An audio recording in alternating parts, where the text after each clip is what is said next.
warahmatullahi wabarakatuh. Alhamdulillah hamdan katsiran thayyiban mubarakan fihi kama yuhibbu rabbuna wa yarda. Wassalatu wassalamu ala nabiyyi rahmah wa ala alihi wa sahbihi wa man tabi'ahum bi ihsan ila yaumiddin wa ba'd. Ya ayyuhalladzina amanu taqullaha haqqa tuqatih wa la tamutunna illa wa antum muslimun. Wahai orang yang beriman, bertakwalah kalian kepada Allah dengan sebenar-benar takwa, dan janganlah kalian mati kecuali dalam keadaan beriman. Awal faina khairul hadis kitabullah. Sesungguhnya sebaik-baik perkataan adalah kitabullah, Al-Quran, kalamullah, firman Allah, wahyu Allah. Khairul hadi hadi Muhammad sallallahu alaihi wasallam. Dan sebaik-baik petunjuk adalah petunjuk Nabi kita Muhammad sallallahu alaihi wasallam, al-hadis atau as-sunnah. Wasyarrul umuri muhdatsatuha, dan seluruh perkara-perkara yang baru dalam agama. Wa kullu muhdatsatin bid'ah, dan setiap perkara yang baru dalam agama yang kita boleh katakan keras dan sangkakan sebagai bid'ah. Wa kullu bid'atin dhalalah, dan setiap bid'ah adalah sesat. Wa kullu dhalalatin finnar, dan setiap kesesatan tempatnya di neraka. Demikian sabda Nabi kita Muhammad SAW yang beliau sampaikan setiap awal tausiah, pidato, khutbah beliau SAW. Bapak Ibu yang kami cintai dan memuliakan Allah, mobil khusus Ketua DKM Baitul Hidayah beserta jajaran pimpinannya dan teristimewa jamaah tetap salat maghrib dan kajian-kajian Islam di MBH yang kami cintai dan memuliakan Allah. Alhamdulillah, pada kesempatan hari ini kita masih diberikan oleh Allah Subhanahu wa Ta'ala dengan berbagai macam karunia nikmat rahmat, nikmat terutama nikmat iman Islam, nikmat sehat, nikmat keamanan dan ketentraman bagi kita yang sama-sama kita cintai ini. Bapak Ibu yang mencintai dan memuliakan hafizahullah wa hafizahullah, pada pertemuan kita hari ini kita akan membahas satu kitab yang sangat masyhur yang ditulis oleh ulama yang hidup pada 7 abad silam, Al-Imam Adz-Dzahabi. Di antara karyanya ada Syiar A'lam Nubala yang berjilid-jilid. Ya, ada juga yang sangat sering dibahas di majelis-majelis ilmu, kitab Al-Kabair, yang artinya dosa-dosa besar. Di kitab diajarkan baik di Makkah Al-Mukarramah, di Masjid Nabawi, dan di negeri Islam lain termasuk di Indonesia. Banyak masjid yang membahas kitab Al-Kabair itu. Ya. Dan penulis Imam Adz-Dzahabi menulis buku ini bertujuan sebagai peringatan penting bagi kita semua untuk mengenali dosa-dosa besar yang dapat menjauhkan manusia dari rahmat Allah Ta'ala dan menjerumuskan ke dalam kebinasaan. Ini tujuan ditulisnya buku ini.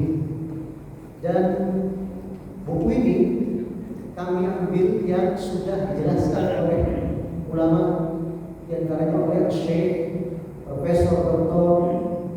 Abdul Razak bin Abdul Muhsin Al-Abbad hafizahullah, seorang ulama yang tinggal di Madinah. Bapaknya juga ulama besar, masih hidup, usianya sudah 100 tahun. Karya-karyanya banyak yang dipakai rujukan bagi ulama-ulama dunia lainnya. Nah, perlu kami sampaikan apa yang dimaksud dengan dosa besar. Al-Imam Adz-Dzahabi dalam muqaddimahnya panjang, jadi kami kutip beberapa yang penting saja. Kata beliau, rahimahullah, pendapat yang kuat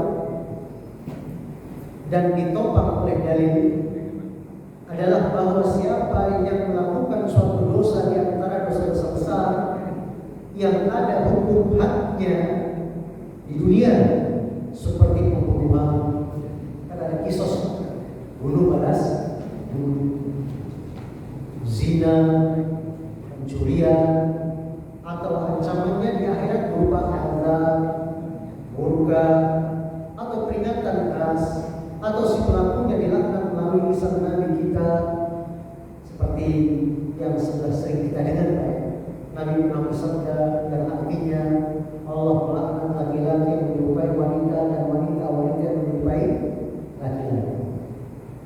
Dalam satu riwayat yang lain lagi, Allah melaknat laki-laki yang berjima dengan istrinya melalui dubur laknat. Dan itu jelas kufur nikmat. Maka perbuatan tersebut pasti termasuk dosa besar. Jadi perbuatan maksiat, kezaliman, perbuatan buruk yang ada ancaman di dunia atau yang ada ancaman di akhirat, itulah yang disebut dosa besar. Dan penulis nanti menempatkan syirik itu peringkat pertama, karena itu syirik dosa besar yang paling besar, menyekutukan Allah, menyamakan sesuatu selain Allah dengan Allah. Ya. Nah, sebelum kita masuk di sini dibawakan lebih tepatnya ada 77 poin dosa besar. Yang pertama, menyekutukan Allah. Yang kedua, membunuh. Yang ketiga, sihir. Yang keempat, meninggalkan sholat. Yang kelima, tidak membayar zakat. Yang keenam, hukukul walidain, durhaka pada orang tua. Yang ketujuh, memakan riba. Biar kelihatan indah, riba disebutnya apa? Bunga, padahal riba. Ya. Yang kedelapan, memakan harta anak yatim secara zalim. Yang kesembilan, berdusta atas nama Nabi tersebarnya hadis-hadis maudu, hadis-hadis palsu, dan hadis-hadis lalu tidak ada asal usul. Ya. Yang ke-10, tidak berpuasa di bulan Ramadan tanpa adanya uzur. Kita pernah bahas orang-orang seperti ini, ada uzur saya sakit, safar, haid, nifas, hamil, menyusui, tua renta yang tidak sanggup puasa. Mereka sengaja tidak puasa, nggak tahu dunia, hukumannya berat di akhirat. Digantung kaki di atas kepala di bawah. Digantungnya bukan pakai tali, pakai kain besi yang ditusukkan ke rongga tubuh. Mulutnya robek, mengeluarkan darah. Nah, itu hukuman bagi yang nggak mau tobat dari dosa, meninggalkan puasa tanpa uzur. Yang ke-11, melarikan diri dari peperangan. Yang ke-12, berzina. Yang ke-13, pemimpin yang menipu rakyatnya, zalim dan kejam. Yang ke-14, minum khamr meskipun tidak sampai mabuk. Yang 15, sombong, bangga diri, angkuh, ujub dan congkak. 16, kesaksian palsu. Kalau saya kepada pengadilan begitu, nanti kamu bilang ya, ini tanah bukan hadiah, bukan sewa nyewa, tapi sebenarnya hadiah ya. Diarahkan pada jelas-jelas sewa nyewa nanti belum bayar, menghindari pembayaran yang melakukan fiktif. Dia bilang, oh ini dihadiahkan, bukan disewakan. Emang nggak mau bayar sewa. 17, homoseksual. Kalau sekarang kenal dengan apa? LGBT. MUI Muslim bukan LGBT lagi. Apa itu lupa saya. Yang 18, menuduh wanita yang baik-baik berbuat zina. Yang 19, mencuri harta ghanimah, harta baitul mal dan zakat. Ke-20, mengambil harta milik orang lain secara batil. Ya, bukan haknya diambil. Yang ke-21, mencuri. Ke-22, membegal. 23, sumpah palsu. Sering kita baca orang, demi Allah ini asli kulit, padahal bukan kulit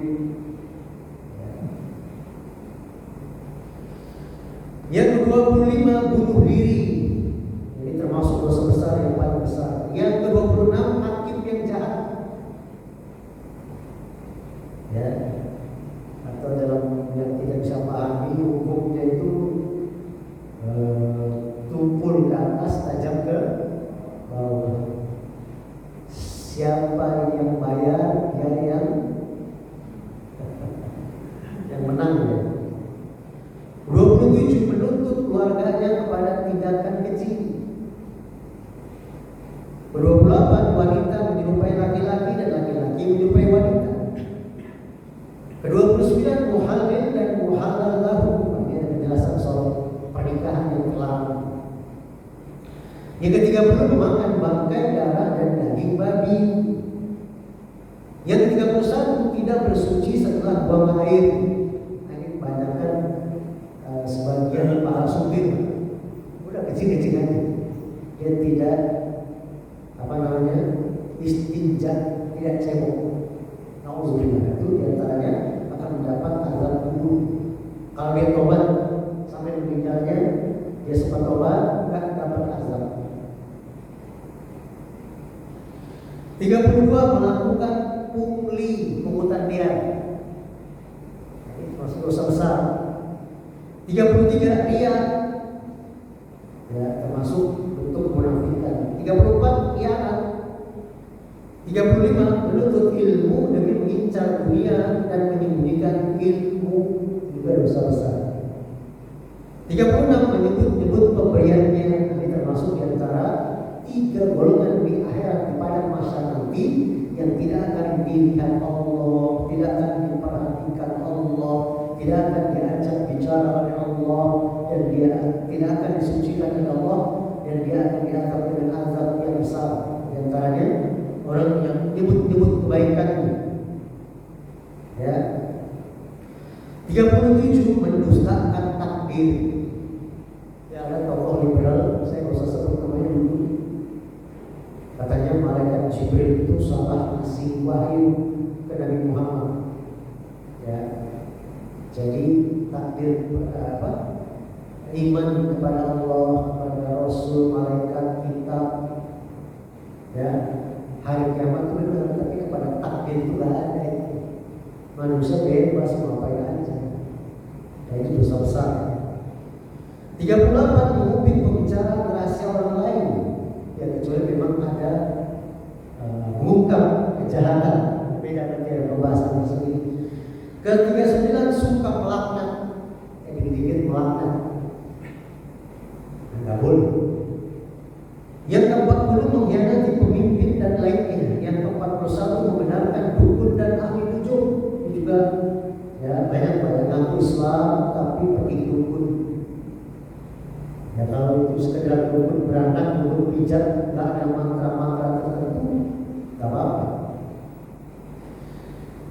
42 pembangkangan istri pada suami. 43 memutuskan hubungan kekeluargaan.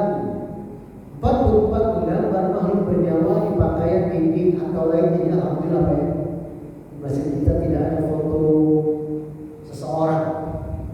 Ya, dikhawatirkan malaikat rahmat tidak masuk dan seterusnya. Dan hadisnya nanti lebih banyak lagi. Dari antaranya kita nanti dituntut di akhirat untuk memberikan ruh, nggak ada yang sama. Kemudian ke-45 suka mengadu domba. Ini istilah ya. 46 meratapi mayit dan menampar pipi ketika tertimpa musibah kematian. 47 mencela nasab. 48 melampaui batas. 49 memberontak dengan pedang senjata dan mengkafirkan orang lain karena dosa-dosa besar dari kelompok Khawarij. Ada pengajian-pengajian di negeri kita ya, semoga Allah lindungi kaum muslimin dari mereka. Kalau jaga, mereka berkesimpulan Indonesia NKRI ini undang-undangnya Pancasila, KUHP buatan Belanda, maka berarti mereka kaum kafir. Kalau kafir halal darahnya, makanya mereka melakukan pengeboman. Jadi bermula dari pengkafiran berujung kepada pengeboman, baik membunuh diri atau yang lainnya. Alhamdulillah. menyakiti dan mencaci kaum muslimin. Yang 50. 51, menyakiti dan memusuhi para wali Allah. Ke-52, menjulurkan pakaian melebihi mata kaki karena angkuh, karena sombong. Ini ada penjelasan rincinya insyaallah. Yang 53, mengenakan sutra dan emas bagi kaum laki-laki, adapun bagi kaum wanita boleh. Apalagi nanti itu pakaian kebesaran di surga, kita pakainya sutra dan emas. Ya. 54, hamba saya yang melarikan diri dan semacamnya. Yang ke-55, memilih untuk selain Allah, untuk pembangunan jembatan, untuk pembangunan tol, untuk pembangunan gedung, tempat hiburan, sembelih para kerbau ditanam di bawah tanah. Ini tentu tidak dibenarkan. Dan para mandor, para kontraktor ya, orang-orang teknik sipil itu harus tahu, nggak boleh seperti itu. Bahkan ada yang pegawainya dicor sebagai dukun. Dan itu perintah dari dukunnya. Ya, hati-hati. Makanya dukun dalam Islam itu kalau nggak taubat dia dipegang. Di Mekah, Madinah sampai sekarang begitu. Dikasih waktu 3 hari. Dinasihatin pakai Quran, pakai hadis bahwa Allah dan Rasul melarang perdukunan, penghasilan dukun juga haram. Nah, dia nggak mau taubat, hari keempat dipegang. Begitu. Jadi namanya langsung pegang, dikasih nasihatin supaya taubat.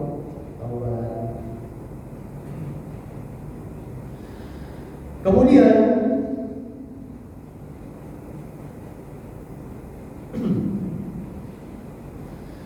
mengubah patok tanah. Dia awal tanahnya 200 meter. Oh betul, sisa 180 meter. Tahun depan diukur. Biasanya digeser patok tanah sama sebelah. Itu dosa besar. Mencela para tokoh sahabat Nabi, semoga memperingai mereka semua. Ini orang-orang yang beragama Syiah.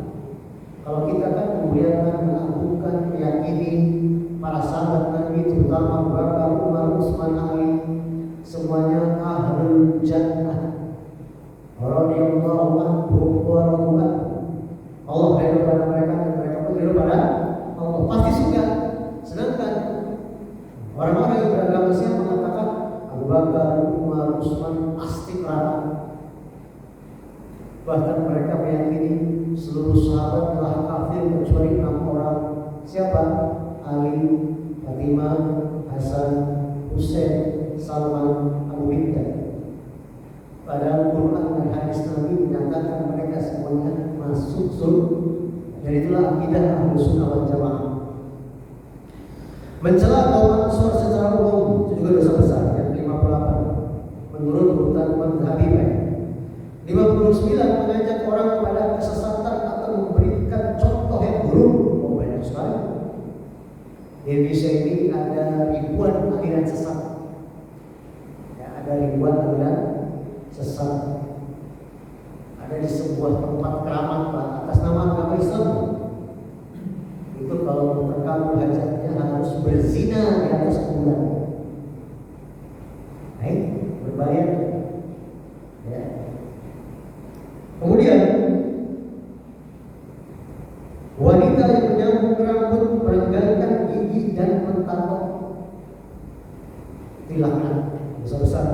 61 mengacungkan benda tajam ke sang muslim walaupun bercanda, nggak boleh. Pisau, golok, keris, walaupun bercanda, nggak boleh. Ada dalam suatu hadis bisa jadi setan mendorong dia sehingga saudaranya terbunuh. 62 mengaku memiliki nasab kepada selain ayahnya, padahal dia bukan itu nasab, tapi yang mengaku. Ya.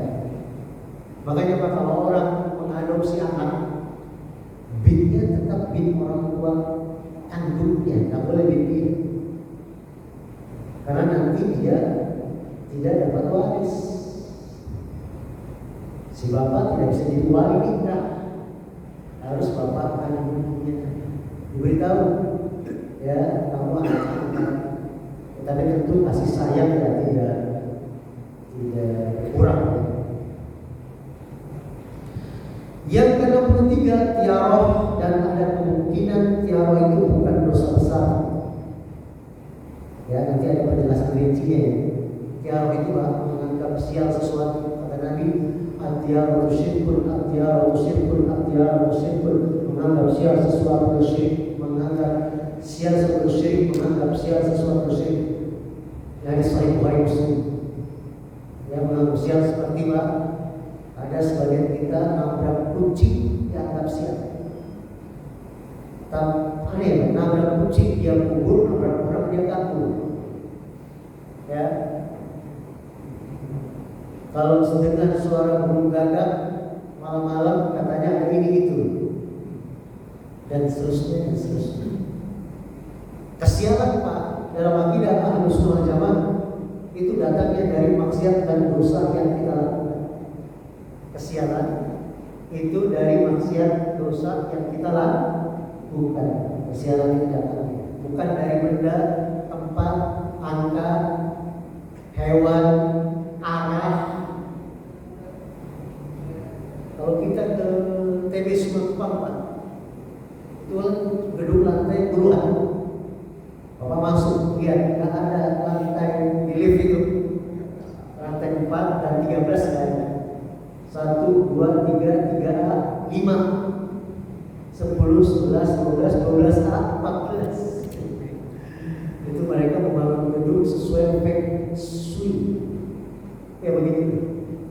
Nah, kalau orang bisa melakukan itu dosa besar. Kemudian minum dengan wadah emas dan perak ada larangannya.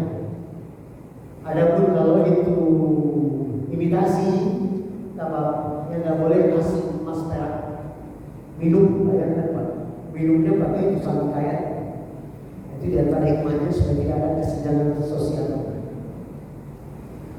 Yang ke-25, debat berbantah-bantahan menentang dan pengacara. Itu ada penjelasannya, maksudnya seorang pengacara kan itu bantuan hukum ya. Tentu dia harus membela yang benar. Membela yang benar, yang salah katakan salah. Kalau ini kan tidak membela yang jadi mau bawa bukan saya. Yang ke-66, mengebiri, membuat cacat atau menyiksa hamba sayanya secara zalim dan aniaya. 67, berlaku curang dalam takaran dan timbangan. Itu saya punya mertua suka dampingin belanja di pasar Duren Sawit. Itu benar-benar batas besar bawa timbangan. Dia bilang, ini udah sekilo berapa? Sekian. Benar saya beli sekilo ya? Iya Bu Haji. Kalau nggak sekilo saya pulangin boleh? Oh boleh. Dia nggak tahu buat timbangan. Udah bayar. Digoreng timbangan, kaget tuh penjual. Lupa dari timbangan. Ini dijual di mana ini? Oh berarti timbangan saya bermasalah nih. Saya timbang pulang saya tambahin. Oh enggak, karena ini perjanjiannya kalau kurang saya kurangi. Oh gitu. Nah, jadi juga baru belajar bagi para penjual kan. Ada pembeli yang begitu. Jadi hati-hati, nggak main curang. Bahkan banyak tangannya Pak cepat itu diganti dengan yang busuk. Ya di kolong itu.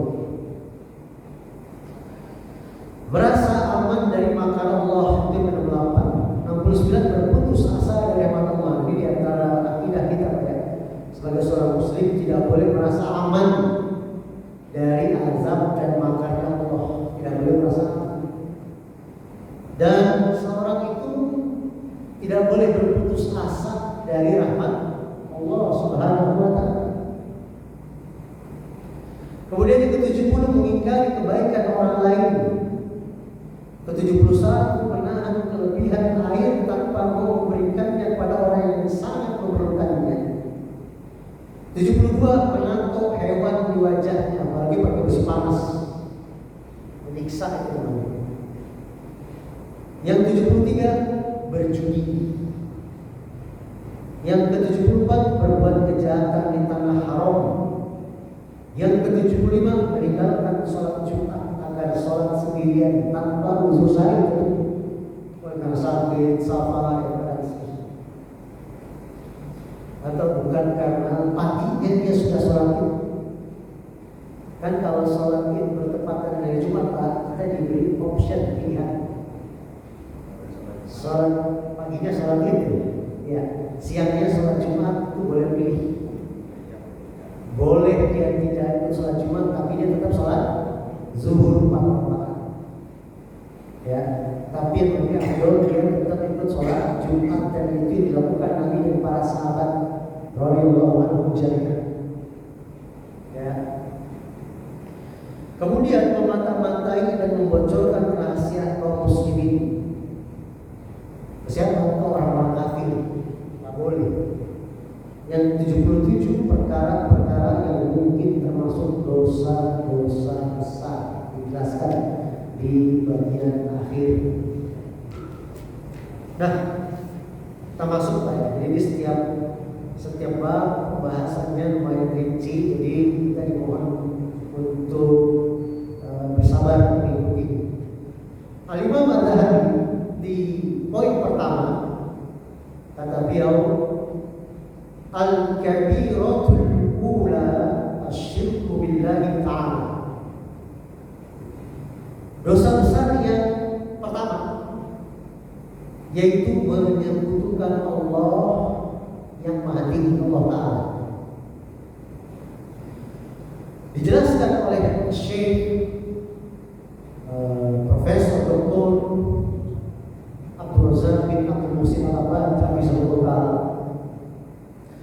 Di sini penulis rahimahullah Imam Zahabi mulai menyebut dosa-dosa besar satu persatu.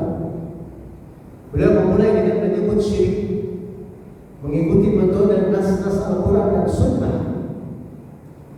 Begitu Pak beragama yang jadi landasan, jadi pegangan Quran dan Sunnah, bukan katanya dan katanya, bukan ikut suara mayoritas manusia, bukan ikut kelompok A, B, C, D, enggak, tapi ikut wahyu Al-Quran dan Sunnah.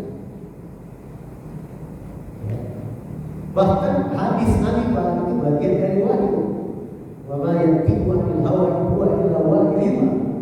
Dan tidak ada diucapkan Nabi berdasarkan hawa nafsunya, tetapi berdasarkan wahyu yang diwahyukan kepada. Dari sini para ulama menjelaskan bahwa yang disampaikan Nabi berupa hadis itu juga wahyu dari Allah. Bahkan Pak Allah juga menegaskan, ya, suruhan perintah Nabi itu sama dengan perintah Allah. Mentaati Nabi itu sama dengan mentaati Allah Subhanahu wa Ta'ala. Allah berfirman dalam surat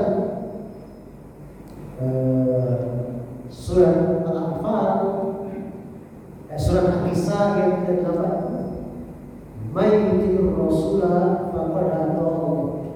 May yuti'ir rasulah faqad ata'a Allah." Barang siapa yang mentaati Rasul itu sama saja dia mentaati Allah. Kenapa Pak? Karena kata-kata Nabi, sabda-sabda Nabi, perintah larangan Nabi, wasiat nasihat Nabi itu pasti berdasarkan wahyu dari Allah. Itu dia dari wa ma yantiqu 'anil hawa in huwa illa wahyun. Dan tidak ada diucapkan Nabi berdasarkan hawa nafsunya, akan saya berdasarkan wahyu diwahyukan kepada. Ya. Karena dalam hal perintah, Al-Quran dan Sunnah lebih dulu menyebut perintah yang paling agung, yaitu tauhid, mengisahkan Allah. Adapun terkait larangan, Al-Quran dan As-Sunnah lebih dulu menyebut larangan yang paling berbahaya, yakni syirik. Makanya Pak, dakwah para nabi dan rasul itu ubudullah wa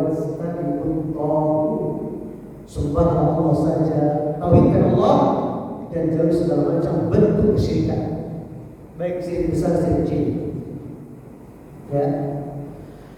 Metode ini kata Syekh lazim berlaku di dalam Al-Quran seperti firman Allah dalam surat Al-Furqan ayat 68. Walladzina la yad'una ma'allahi ilahan akhar wa la yaqtuluna an-nafsa allati haramallahu illa bil haqq wa la yaznun.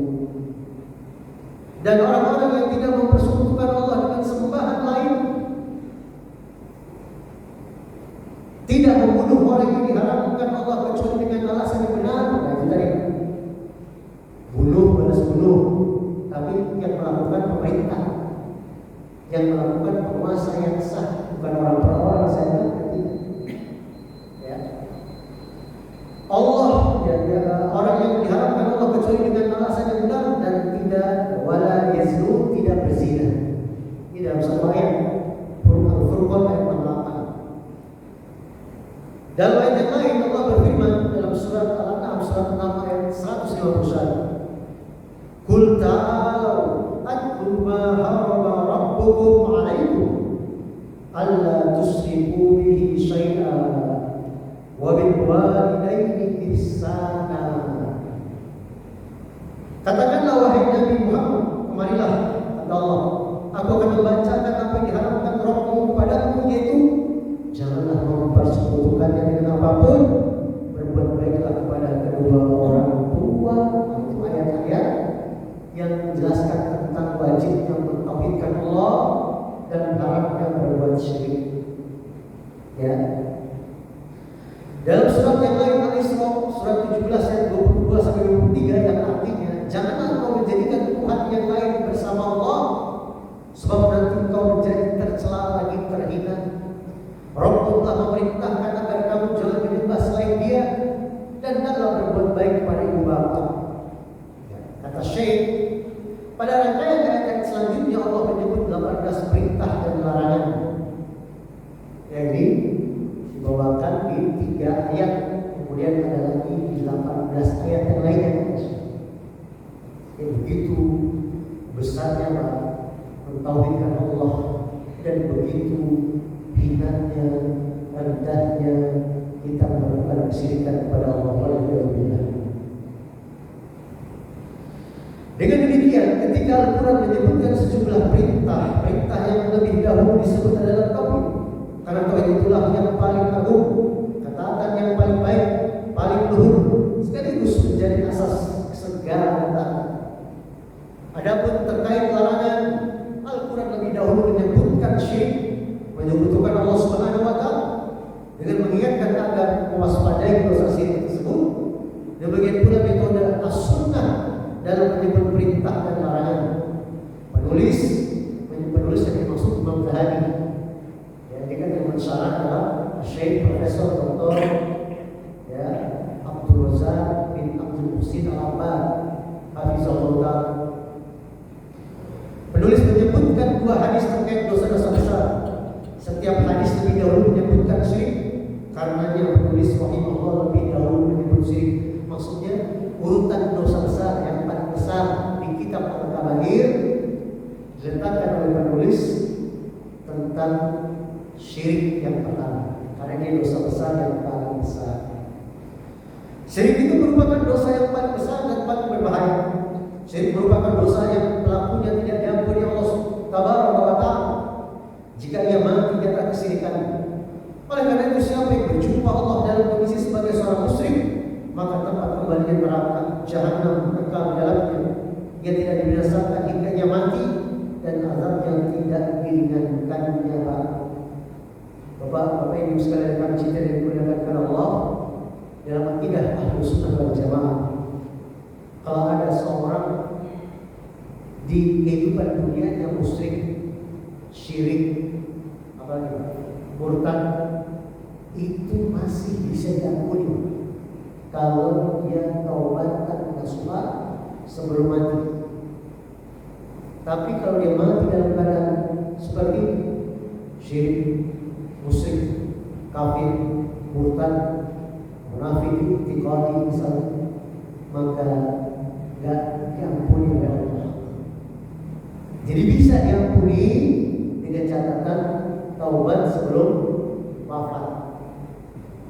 Ayat tentang itu banyak. Dan orang-orang kafir, Pak, tempat kembali mereka mati dalam kafir ya neraka. Bapak hafal ayatnya dan surat Al-Baqarah ayat ke-6. Innal ladzina kafaru min ahli kitab wal musyrikin fi nari jahannam khalidina fiha ulaika hum syarrul bariyah. Sesungguhnya orang-orang kafir dari kalangan ahli kitab, kita pernah bahas di kitab sini, para ulama tafsir tafsirkan Yahudi dan Nasrani. Kenapa mereka disebut ahli kitab? Karena zaman dahulu pernah diturunkan kitab suci Taurat, Zabur dan Injil, tapi dirubah mereka. Wal musyrikin, dan orang-orang musyrik. Orang-orang musyrik itu non muslim selain Yahudi Nasrani. Ini azan. Non muslim selain Yahudi Nasrani. Fi nari jahannam khalidina fiha. Mereka semua tempatnya adalah tempat tinggalnya neraka jahanam. Mereka tinggal dalam selama-lamanya. Ulaika hum syarrul bariyah. Mereka adalah seburuk-buruk makhluk. Jadi kalau ada kita punya keluarga, kita punya saudara, kita punya teman tetangga yang murtad, itu masih bisa diselamatkan selama dia kembali kepada Islam sebelum wafat. Jadi nggak bisa kita misalnya kita punya tetangga pendeta misalnya, Pak Pendeta berjumpa tobat, tetangga pendeta sudah kafir pasti neraka dia. Bisa ditobat kalau dia sebelum mati. Ya. Jadi ayat-ayat yang berbicara dosa syirik tidak diampuni dijelaskan oleh ayat dan hadis yang lain.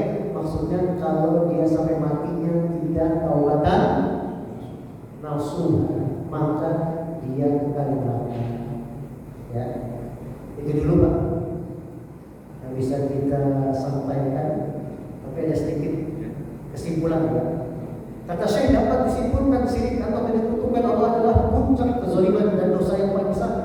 Karena pelaku dosa syirik tidak diampuni Allah jika ia meninggal dalam kondisi masih berbuat syirik. Menyekutukan Allah artinya menyamakan selain Allah dengan Allah dalam salah satu kekhususan di antara kekhususan besar Allah. Baik Allah dalam rububiyah, nama-nama dan sifat-sifat Allah, ataupun kekhususan Allah dalam uluhiyah. Ya, ini yang bisa disampaikan pada kajian hari ini. Kita sambung masih masalah dosa besar yang paling besar tentang syirik. Semoga bermanfaat. Kalau ada yang ingin disampaikan, kami silakan.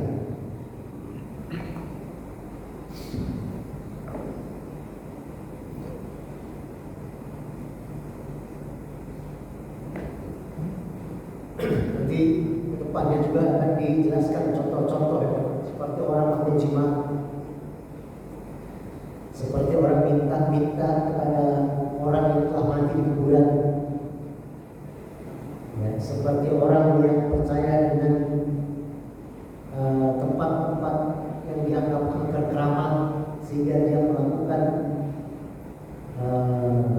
sesajen persembahan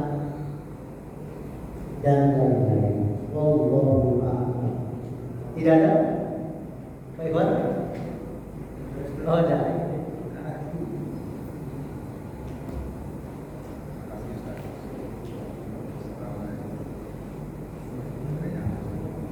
Ya. Jadi ada memakai sesuatu barang yang niatnya mengeluarkan tujuan,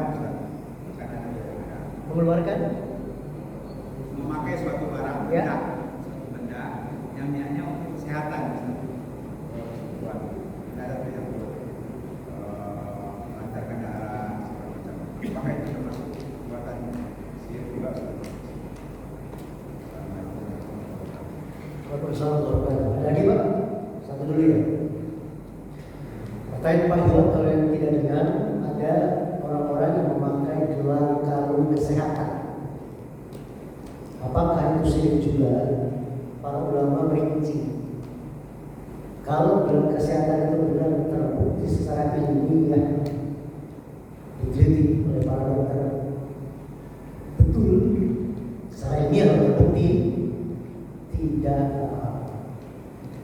tidak boleh menjadikan dia sebagai ijma. Ya, contoh di negeri kita Pak, bahkan sebagian besar daerahnya, khususnya di desa-desa, itu banyak Pak bayi balita dikasih kalung kotak hitam. Katanya supaya enggak diganggu jin, supaya enggak sawan kesurupan. Nah ini sudah masuk kesyirikan. Kalau pelakunya tahu itu syirik, maka itu dosa besar. Kalau belum tahu, maka berarti dakwah tauhid masih panjang. Saya kasih tahu, boleh. Ya, bukan seperti itu cara Islam. Ya. Bahkan ada ibu hamil mana-mana bawa gunting, peniti, apalagi samore kan? Enggak, golok banyak peniti. Katanya supaya nggak ini dan itu. Itu bukan akidah Ahlus Sunnah wal Jamaah. Akidah Ahlus Sunnah wal Jamaah diambil dari Al-Quran dan Sunnah, bukan diambil dengan dari keyakinan tradisi dari moyang, adat istiadat yang bukan dari Islam. Kita pernah bahas ya, adat istiadat dan tradisi dari moyang yang tidak bertentangan dengan Islam itu dipertahankan. Kenapa? Tabui. Jadi tahu orang Padang aja Pak.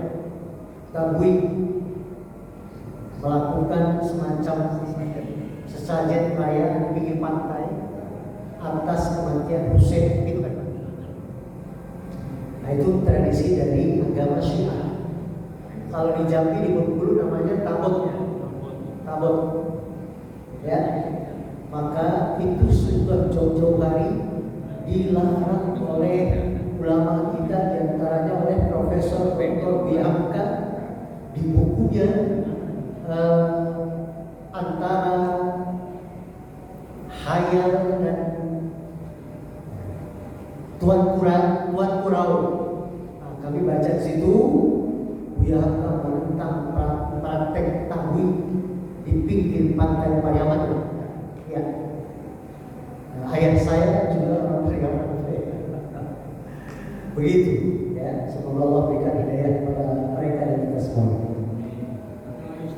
Oh, bagus.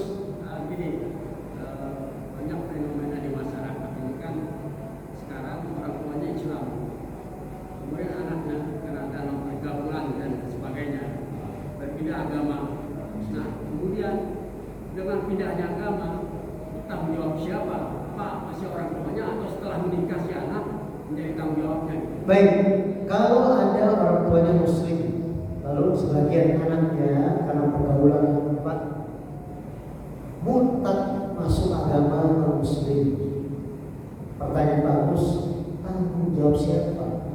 Begitu ya? Ya. Selama rumah tangga nanti apa tanggung jawab masing-masing atau begini? Kewajiban orang tua tetap terus nasihatin sampai kita mati. Allah berfirman, "Wazakir fa inna dzikra tanfa'ul mu'minin." Dalam surat Az-Zariyat ayat 55. Dan tetaplah memberi peringatan nasihat. Sesungguhnya nasihat itu peringatan bermanfaat untuk orang beriman. Kita terus nasihatin. Yang keliru kalau kita tidak nasihatin itu kita dosa. Terus nasihatin. Dia nentang, nasihatin lagi. Bodoh amat, terus nasihatin, ya. Enggak putus-putus kita nasihatin karena kita sayang sama dia. Karena nggak main-main, kalau dia mati, agamanya tetap itu. Kekal di neraka. Itu tadi ayatnya sudah dibaca. Belum lagi Allah berfirman, "Inna dina indallahi Islam." Sungguhnya agama yang saya terima sebagai adalah agama Islam.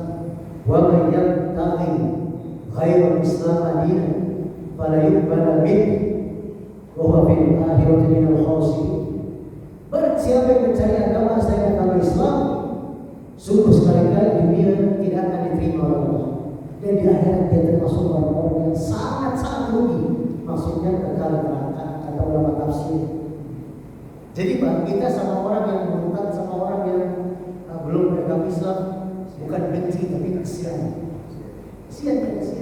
Nanti sama meninggalnya dia tidak bisa masuk surga. Wallahu Tadi yang saya orang tua kan tanggung jawabnya sampai di mana ya Ustaz? orang tuanya Pak, terus itu tetap anak punya nikah, punya cucu ya, tetap dinasihati. Nasihat itu nggak harus langsung, mungkin dia menghindar ya. Bisa dengan telepon, bisa dengan surat, bisa dengan WA, bisa dengan SMS, bisa dengan email, bisa dengan DM, bisa dengan apa lagi? Telegram. Bisa tolong ini kasih ke anak saya. Yang penting terus sampai kapan? Sampai kita mati. Ini tanggung jawab sampai kapan? Sampai mati. Jadi kalau walaupun tetap murtad sudah bebas dari dosa. Kalau di Iya. Jadi dosa saya gini, orang tua dosa kalau nggak memberi nasihat, itu dosanya. Kalau memberi nasihat, lepas dari dosa. Lepas dari dosa. Kan kata Nabi dalam sebuah hadis, kullu ummatin yadkhulul jannah, setiap umatku pasti akan masuk surga illa man aba, kecuali yang enggan. Para sahabat bingung, heran, lu emang ada wahai Rasul orang yang enggan masuk surga? Ada, kata Nabi. Mereka yang taat padaku, mereka akan masuk surga. Mereka yang tidak taat kepadaku, mereka itulah yang enggan, maksudnya yang masuk dari Sahih Bukhari Muslim dan lain-lain. Jadi Pak, masuk Islam itu bukan sunnah muakkadah. Beragama Islam itu bukan mubah saja. Ya Pak, berakidah Ahlus Sunnah wal Jamaah itu bukan opsional, tapi keharusan. Tapi ingat Pak ya, dalam kita berdakwah Islam tidak boleh memaksa. Tugas kita hanya menyampaikan. Perkara nggak diterima urusannya dengan Allah. Tapi terus nasihati. Contoh anak kita terus-terusan makan minum tangan kiri. Mana dia sakit kemarin? Terus begitu. Cucu kita makan minum tangan kiri. Nasihati. Hadis Nabi SAW yang artinya makan dan minumlah kalian dengan tangan kanan kalian, dan janganlah kalian makan minum dengan tangan kiri kalian, karena syaitan makan minum dengan tangan kiri. Jadi ijma ulama makan minum dengan tangan kiri haram. Itu sebagai contoh. Gak bisa kita udahlah, gak usah dibilangin, udah capek. Dan kalau kita udah bisu, capek. Ya, kalau masih tidak bisu, lancar, maka tidak dosa namanya. Terus nasihatnya, tidak boleh menyerah. Kalau nanti kita berhenti nasihatin Pak, tanggung jawabnya besar dari Allah. Ya Pak. Sebaliknya orang tuanya murtad, ada nggak? Ada juga. Anak terus nasihatin, ajak. Seperti yang terkenal di dunia maya, saya mungkin Ibrahim. Dulu sempat ini diburu di pesantren Aceh itu, pernah sempat jadi dai Muhammadiyah. Ya, karena ini murtad, tinggal di Amerika sekarang. Anak-anaknya terus mendakwahi bapaknya, anak-anaknya yang Muslim. Ya, ujian para nabi kan juga begitu Pak. Bagaimana istrinya Nabi Nuh, ya, anaknya Nabi Nuh, pamannya Nabi kita Muhammad SAW dan seterusnya. Habis? Mudah bermanfaat. Yang benar katakan ada orang Rasulnya. Silakan kalau mau untuk azan, kalau mau langsung komat, kalau kita kelamaan berwaktunya. Wa akhiru da'wana alhamdulillahi rabbil alamin. Subhanallah wa bihamdika asyhadu an la ilaha illa anta astaghfiruka wa atubu ilaik. Assalamualaikum warahmatullahi wabarakatuh.